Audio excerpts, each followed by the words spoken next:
አንድ ሴት ጾም ነው እንዳትነካኝ ካለች ክርስቶስን አከበረች? የዛ ቀን ባለቤቷን እንዳትነካኝ ማለት ክርስቶስን ማክበር ነው አይደለም። የዛን ሰው ስሜትን ማክበር ክርስቶስን ማክበር። መጽሐፍ ቅዱስ ገላ አትከላከሉ ይላል። አንተም ባለቤትን እንዳትነኪኝ፣ አንተ በፈለክ ቀን የምትነካው ገላ የለም፣ በፈለክ ቀን አትንኪኝ የምትለው ገላ የለም። ያንተ ገላ የሚስት ገላ፣ የሚስት ገላ ያንተ ገላ። ገላዋን ከከለከለችኝ የእግዚአብሔርን ሕግ እየተቃወመች ነው። የብዙ ሰው ትዳር የተበጠበጠው በዚህ ሰበብ ነው። በነገራችን ላይ ስሜት ደግሞ አይምሮን የመቆጣጠር አቅም አለ። ሁለት አይነት ፍላጎት አለ። አንዳንዴ ሜንታሊ ሴክሹዋል ነገር ትፈልግና ኢሞሽናሊ ፊዚካሊ ብልቶች ሴክስ ላይ ፈልጉ ይችላል፣ ግንኙነት ላይ ፈልጉ ይችላል። አንዳንዴ ደግሞ ሰውነት ፈልጎ ደግሞ አይምሮክ ላይ ፈልግ ይችላል። አንዳንዴ ሁለቱም ደግሞ ሬዲ ሆኖ ልትፈልግ። ይሄ ሁለቱ ሰውነት ፈልጎ ያንን ነገር አለማግኘት ነርቨስ ያደርጋል። ስሜትን ይቀይረዋል። እንድትናደድ እንድትቆጣ ያደርጋል። ያንን ስሜት የፈጠረው ማን ነው? የሷ። እሷ ደግሞ ጤና ከሌላት ካመማት፣ ጥሩ አይነት ስሜት ላይ ከሌለች፣ ድካም ካለባት መረዳት መብት አይደለም ግዴታ ነው። ባለቤት አንተ ቀኑ ሙሉ ሰርተ ማታ ገባ ብለ ሪላክስ እንደምታረገው አይደለም። ሴት ልጅ እንደ ሴት የምታሳዝን ፍጡር፣ ሌሊትም ነው የምትሰራው፣ ቀንም ነው የምትሰራው። እንዴት ቴንክ ዩ በጣም ወንድ ልጅ ቀኑ ሙሉ ስራ ገብተ ማታ በቃ ሶፋ ላይ ቁጭ ብለ ወይ መዝሙር ወይ ፖለቲካ ወይ ነገር ልታይ ነው። ሴት ደግሞ ወደ ቤቷ ስትገባ ውጪ ከነበረው በላይ ለሌላ ድካም ነው የምትገባው። እዚጋ ልጅ አለ፣ እዚጋ ሰራተኛ፣ እዚጋ ነገር ማጽዳት፣ ራት ማቅረብ ምናምን ማለት እሱን ጨርሳ አንተ ተኝተ እስከ 5 ሰዓት ሚስት አልተኛችም። እኔ ደግሞ ይገርመኛል የቤተክርስቲያን ሰው ከሆነ እስከ 5 ሰዓት ሚስቴ ለምን አልተኛችም ብሎ ገብቶ አያግዝም። እኔ በተለይ በነገራችን ላይ አንተ ጋር በጣም ብዙ ሚሊዮን ኦርቶዶክሶች አሉ ብዬ አስባለሁ። በጣም እንደው ክርስቲያኖች ከሆናችሁ ወደ ጓዳ ገባ ብለህ ሚስትን ደግሞ ሰፖርት አድርግ። እሱ ነው ክርስትና።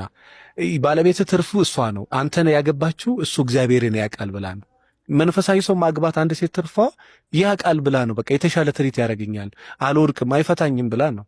አንድ ወንድም አትፈታኝም፣ የተሻለ ታውቃለች፣ የተሻለ ታግዘኛለች ብሎ ሰው የተሻለ ካላገዘች መንፈሳዊነቷ ታዲያ ምን ጋር እስከ 5 ሰዓት ትሰራለች። 5 ሰዓት ደግሞ ታጥባ ለግንኙነት ደግሞ አንተ ጋር ትመጣለች።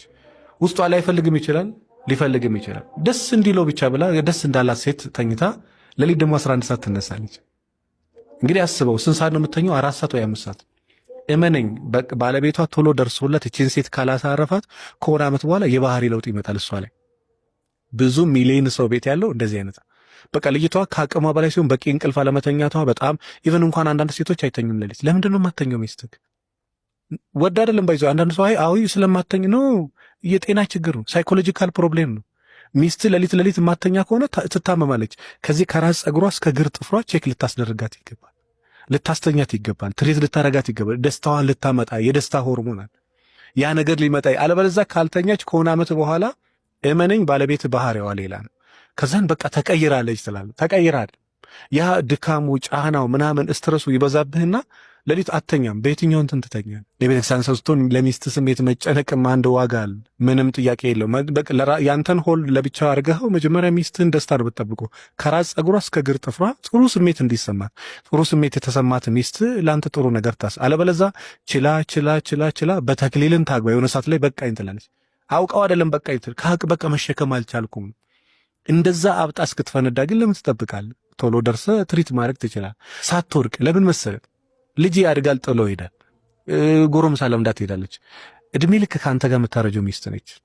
የእሷን ጤና መጠበቅ፣ የእሷን ስሜት መጠበቅ፣ የእሷን አይምሮ መጠበቅ፣ ለእሷ መጨነቅ በቃ ለራስህ በጣም እንደምትጨነቅ ያስታውቃል። እሷ ላይ ግፍ ከሰራ አንተ እሷ ቤት ከረገጥካት፣ አንተ ደግሞ መስሪያ ቤት የሚረግጥ ሰው እግዚአብሔር ያስቀምጥላል። ብዙ ሰው ቤት ሚስቱን ይረግጣል፣ እሱ መስሪያ ቤት ይረገጣል። እሷ ቤት ባለቤቷን ትረግጣለች፣ ውጪ ደግሞ እዛ ትረገጣለች። ዳይሬክትም ኢንዳይሬክትም በቃ መጽሐፍ በሰፈርከው ይሰፈርልሃል።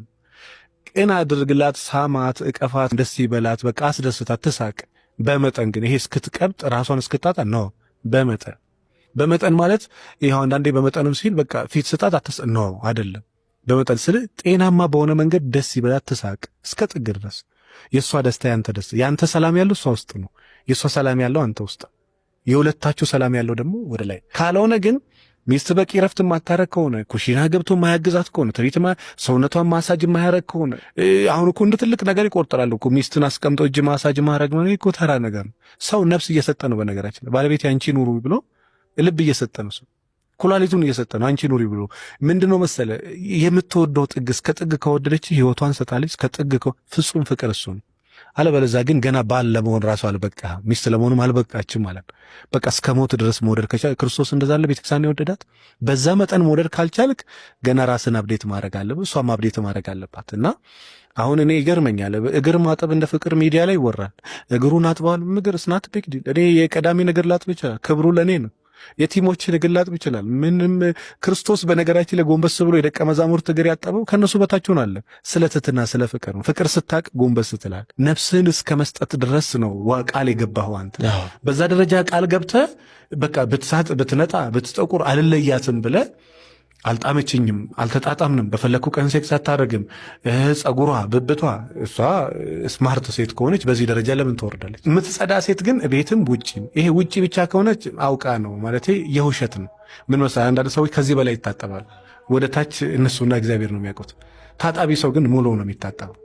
ከዛ ውጪ ምናልባት አቋም በዚህ አትቀጥልም፣ እሷም አትቀጥልም። እና ሰዎች ትንሽ ከአንተ ቀድሞ ከወደቁ እኔም ከዛ በላይ ነገ ወድቃለሁ በል ያረጀም ስታይ ነገም እኮ እኔ እንደዚህ ነኝ ይባል። እሱንም አታስብ ከሆነ በቃ ትንሽ እንዲሆን የተዝረከረከች በቃ ትላንትና ራሷን ጣለች የተጣጣምን አይደለም ትላለ። አንተን አላወቅከውም፣ ተደግሶ ቁጭ ብሎላል። ያኔ እግዚአብሔር እንደው ዕድሜ ስጠኝ እሷንም አበርታለኝ ለበጎ ነው ብለህ ካልክ ከጣላት ያነሳታል። ከወደቀች ምናልባት በመልክ በፕሮቶኮል ምናምን ትነሳለች ድጋሚ በአቋም ባለባበስ። እሱም እንደዛው እና አስተምራት። ሴት ልጅ ወንድ የዋለ ሊደር ወንድ ልጅ የቤት መሪ ነውና ጥሩ ነገር አስተምራት። በቃ ምንድነው የምታስተምረው? ጠለቅ ነፍስን እስከ መስጠት ድረስ ሚስትን መውደድ አስተምራት። ከዛን ያወቀችውን ሰው እሱን ታደርጋለች።